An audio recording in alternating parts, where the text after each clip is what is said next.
Hello friends, welcome to commerce study solution. आज हम करते हैं बैंक। ब्रीफ डिटेल हम डिस्कशन थोड़ा सा हमने किया था प्रीवियस वीडियोस के अंदर, उसका आई बटन पे आपको लिंक मिल जाएगा, आप वहां से देख सकते हैं। आज हम करते हैं फर्दर बैंक के टाइप, फीचर्स और बैंक के बारे में। सबसे पहले बैंक होता क्या है। Bank refer to an institution that deal in money. Bank एक ऐसा इंस्टीट्यूट है जो मनी में डील करता है, मनी किसी से लेना और मनी देना, मनी की फॉर्म में डील करता है। The institution accept deposit from the people and give loan to those who are in need. ये क्या करता है कि ऐसा इंस्टीट्यूशन है जो पीपल से डिपॉजिट के रूप में एक्सेप्ट करता है एंड जो रिक्वायर्ड पर्सन, इनको रिक्वायरमेंट है मनी की, उनको एज ए लोन प्रोवाइड करवाता है। और दूसरा क्या है ना, बैंक का सबसे पहला जो इंडिया का बैंक था वो हमने किया भी था प्रीवियस वीडियो में, बैंक ऑफ हिंदुस्तान था, 1717 में ये एस्टेब्लिश हुआ था। और पहला अगर अपने वर्ल्ड का बात करें तो 1148 में बैंक एक जो वर्ल्ड में एस्टेब्लिश किया गया था। एक ऐसा इंस्टीट्यूशन है जो मनी में डील करता है, जिन लोगों को रिक्वायरमेंट है पैसे की उनको लोन के रूप में प्रोवाइड करवाता है, जिनके पास पैसा ज़्यादा है या मतलब उनके पास पैसा रखा है तो उनको एक डिपॉजिट के रूप में एक्सेप्ट करता है और बदले में इंटरेस्ट भी देता है। अब आते हैं इसके फीचर्स कौन कौन से हैं बैंक के। सबसे पहला फीचर क्या है, डीलिंग इन मनी। सबसे पहला फीचर यही है कि मनी में डील करता है, एक्सेप्ट करना है तो मनी की फॉर्म में करेगा, अगर किसी को लोन देना है तो वो भी मनी की फॉर्म में करता है, मनी में करता है। एक्सेप्टेंस ऑफ डिपॉजिट, एक्सेप्ट करता है डिपॉजिट। जो भी लोग अपना सेविंग के रूप में किसी भी तरीके से बैंक के पास, क्योंकि सिक्योर होता है पैसा, घर में पैसा पड़ा इतना सिक्योरिटी नहीं है, बैंक के पास रखा है, इंटरेस्ट भी मिलेगा और सिक्योरिटी भी होगी और उससे कंट्री का भी बेनिफिट है क्योंकि वो मोबिलाइज होती रहेगी, कैपिटल आगे फर्दर यूज होती रहेगी। तो एक्सेप्ट भी करता है डिपॉजिट्स के रूप में।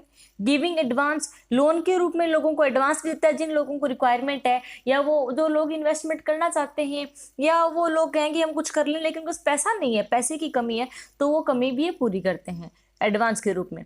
पेमेंट एंड विड्रॉल, कोई हम पेमेंट करनी हो किसी को या निकलवाना हो तो हम निकलवा सकते हैं। इसके बहुत सारे सोर्सेज भी स्टार्ट कर दी हैं बैंक ने, नई नई फैसिलिटी प्रोवाइड कर दी हैं, तो पेमेंट भी कर सकते हैं हम और विड्रॉल भी करवा सकते हैं अपनी रिक्वायरमेंट के हिसाब से। Connecting link between borrowing and lending of money, ये क्या करता है, एक लिंक क्रिएट करता है बोरोवर और लैंडर के बीच में। जैसे कि मेरे पास पैसा पड़ा है और आगे किसी एक और पर्सन को जरूरत है उसकी, तो आपस में इतना कनेक्शन नहीं बन पाता क्योंकि हम किस से पूछें। ये क्या करता है बैंक, मेरे पास पैसा पड़ा है, मैंने बैंक को जमा करवा दिया, जिसको रिक्वायरमेंट है वो बैंक के पास गया, वहां से उसने बोरो करवा लिया, तो ये लिंक क्रिएट करता है। एक लिंक है बीच का, बोरोवर और लैंडर के बीच का, तो एक लिंक क्रिएट करता है बोरोवर और लैंडर के बीच में। अब हम इसके करते टाइप ऑफ बैंक। बेसिकली ये 4 टाइप का है। इसको जो क्लासिफाई किया गया on the basic of ownership, on the basic of organisation, on the basic of the according to law, according to function, अलग अलग टाइप इसको क्लासिफाई किया गया है। सबसे पहला हम करते हैं on the basic of ownership. Ownership के बेस पे 3 टाइप के हैं बैंक। पहला है पब्लिक सेक्टर बैंक, दूसरा है प्राइवेट सेक्टर बैंक और तीसरा है cooperative bank. Public sector bank कौन सा होगा, पब्लिक सेक्टर बैंक वो बैंक है जिसके अंदर टोटली गवर्नमेंट का, ठीक है, जो गवर्नमेंट का है, जिसकी जो भी हैंडल है वो गवर्नमेंट करती है। और इंडिया के अंदर ये जिसको आप कहते हैं कि नेशनलाइज बैंक है, यानी जिसकी सारे जो फंक्शंस हैं वो गवर्नमेंट के द्वारा ही हैंडल किए जाते हैं, गवर्नमेंट ही देखती है जिनको। इनका मेन पर्पज होता है सोशल वेलफेयर के लिए। 14 और एक बार किए थे 1969 में नेशनलाइज किए गए थे एंड 1980 में 6 बैंक और नेशनलाइज किए गए थे, लेकिन अभी मर्ज कर दिए गए 19 near about bank public sector bank हैं।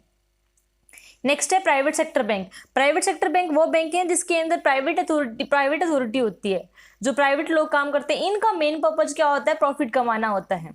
जैसे विजया बैंक, इनका मेन पर्पज होता है प्रॉफिट अर्न करना। हाँ, लोन प्रोवाइड करवाते हैं, इंटरेस्ट चार्ज भी करते हैं, इंटरेस्ट देते भी हैं, लेकिन इनका मेन मोटिव सोशल वेलफेयर नहीं होता, प्रॉफिट अर्न करना होता है। थर्ड है कोऑपरेटिव बैंक। कोऑपरेटिव बैंक वो है जो जॉइंटली एक ग्रुप के द्वारा, एक ग्रुप ने मिलके, कोई एक इंडिविजुअल पर्सन का नहीं, एक ग्रुप ने मिलके उसको क्या एस्टेब्लिश किया हो, ठीक है, और सबका क्या है उसके अंदर इक्वल शेयर हो। ये म्यूचुअल हेल्प के लिए इसका मेन पर्पज होता है कि शेयर होल्डर्स हैं उसने मिलके उसी तरह अपना प्रॉफिट को डिस्ट्रीब्यूट कर लेंगे, जो लोग मिलके अपना क्या है बैंकिंग का काम करते हो। नेक्स्ट अपना आता है क्लासिफिकेशन अकॉर्डिंग टू लॉ के अकॉर्डिंग। जो आरबीआई है उसने 2 तरीके से कैटेगराइज किया है बैंक को, एक है शेड्यूल्ड बैंक और दूसरा है non scheduled bank.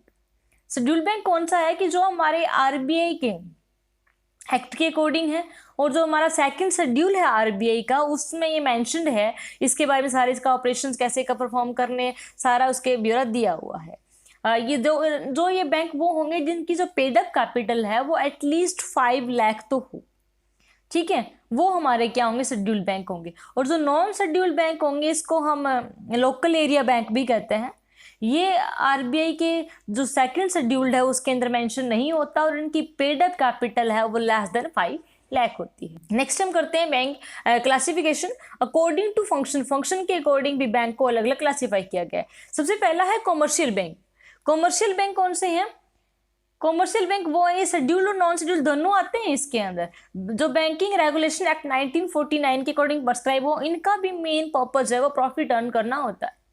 Commercial purpose है इनका भी, ये मतलब एज एजेंट के रूप में भी काम करते हैं, लोन प्रोवाइड भी करते हैं, डिपॉजिट भी लेते हैं, तो ये सारे काम करते हैं, लेकिन इनका भी मेन पर्पज क्या होता है, प्रॉफिट को अर्न करना होता है। जैसे स्टेट बैंक ऑफ इंडिया हो गया, कैनरा बैंक हो गया, ये इसके कॉमर्शियल बैंक के एग्जाम्पल हैं। नेक्स्ट है फॉरेन बैंक। फॉरेन बैंक कौन से होते हैं कि जो इनकॉर्पोरेटेड किए गए हैं फॉरेन कंट्री में, लेकिन उनकी ब्रांच है वो जैसे इंडिया में हो। इनका मेन पर्पज क्या होता है, एक्सपोर्ट और इंपोर्ट जो कंट्री आपस में करती हैं उनकी डीलिंग करवाना फॉरेन एक्सचेंज के अंदर, उसमें क्या ये हेल्प करते हैं, ठीक है। जैसे हांगकांग बैंक हो गया, बैंक ऑफ अमेरिका हो गया, इसके एग्जाम्पल हैं। नेक्स्ट है इंडस्ट्रियल बैंक। इंडस्ट्रियल बैंक कौन से हो गए, जो बैंक इंडस्ट्रीज को लॉन्ग टर्म और मीडियम टर्म लोन प्रोवाइड करवाते हो उनके डेवलपमेंट के लिए, उनको मॉडर्नाइजेशन के लिए, या आगे और टेक्नोलॉजी एनहांस करने के लिए जो लोन प्रोवाइड करवाते हैं इंडस्ट्री को। और ये बैंक हेल्प करते हैं इंडस्ट्री के डिबेंचर, बॉन्ड और शेयर्स को सेल करवाने में भी। इसके एग्जाम्पल हैं industrial development bank of India, industrial finance corporation, state finance corporation, ये हमारे इंडस्ट्रियल बैंक के अंदर आते हैं। नेक्स्ट है एग्रीकल्चर बैंक। एग्रीकल्चर बैंक कौन से हैं, जो लोन देते हैं क्रेडिट को एग्रीकल्चर पर्पज के लिए, जो क्योंकि हमारी जो कंट्री है उसमें हमें पता है कि 70 या मोर देन 70% लोग हैं वो एग्रीकल्चर के ऊपर डिपेंड हैं। तो एग्रीकल्चर को भी इम्प्रूव करना ज़रूरी है। तो जो small scale farmers, small scale level पे जो एग्रीकल्चर करते हैं जो फार्मर्स हैं, इनको शॉर्ट टर्म, मीडियम टर्म और लॉन्ग टर्म लोन प्रोवाइड करने का काम करता है एग्रीकल्चर। इसके लिए नाबार्ड भी इस्टेब्लिश किया गया था, क्योंकि रूरल एरिया को आगे और इनहांस करने के लिए नाबार्ड को इस्टेब्लिश किया गया था, जो आगे फर्दर जो रीजनल जो हमारे आरआरबी बैंक्स हैं, रीजनल रूरल एरिया के जो बैंक हैं, उनको आगे रिफाइनेंस के लिए लोन देता है। नेक्स्ट है सेविंग बैंक। सेविंग बैंक वो बैंक है जो क्या स्मॉल सेविंग को कलेक्ट करते हैं अक्रॉस द कंट्री एंड उसको क्या एक प्रोडक्टिव यूज के लिए कि सेविंग कर रहे हैं। ये बैंक्स हैं वो हमारे इंडिया में इतने एप्लीकेबल नहीं है। इंडिया के अंदर पोस्ट ऑफिस हैं वो ये सेविंग बैंक का ही काम करते हैं। ये ज़्यादातर जर्मनी और जापान में है।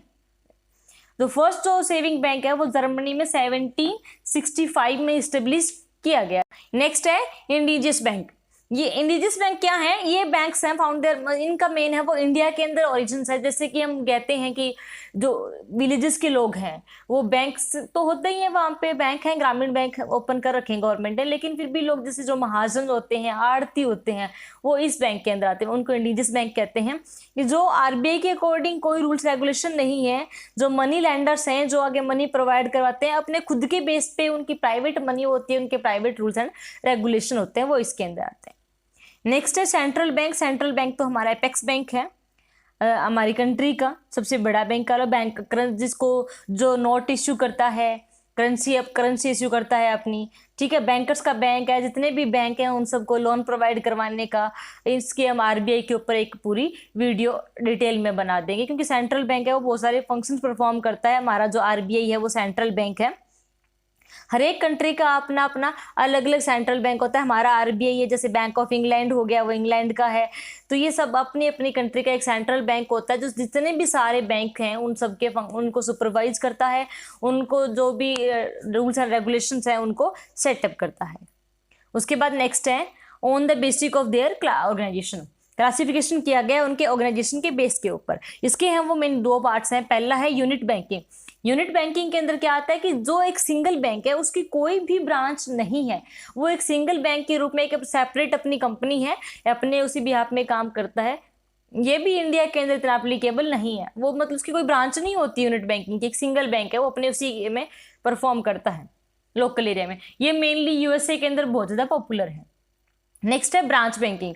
ब्रांच बैंकिंग क्या है? यूनिट बैंकिंग का अपोजिट है, जिसकी हर जगह आपको ब्रांचेस हैं वो अवेलेबल होंगी, मिलेंगी। बड़ी बड़ी सिटीज़ हैं, उनके हेडक्वार्टर एक जगह, उसके बाद उसकी फर्दर क्या है, कई सारी ब्रांचेस उसकी अवेलेबल होंगी। तो वो हमारा क्या आ जाएगा, इसकी ब्रांच है वो फॉरेन कंट्रीज में भी होती हैं, वो हमारी कंट्री में भी अलग अलग होती है। ये India, Britain, Canada, France, Germany, इन सब में पॉपुलर है। तो ये था अपना आज का टॉपिक, अब बैंक क्या है, उसके फीचर्स एंड टाइप्स के बारे में। होप सो आपको ये समझ में आया होगा और अच्छा भी लगा होगा। अच्छा लगा हो तो आप लाइक करें, कमेंट करें और चैनल को सब्सक्राइब करना ना भूलें। Thanks for watching, bye bye.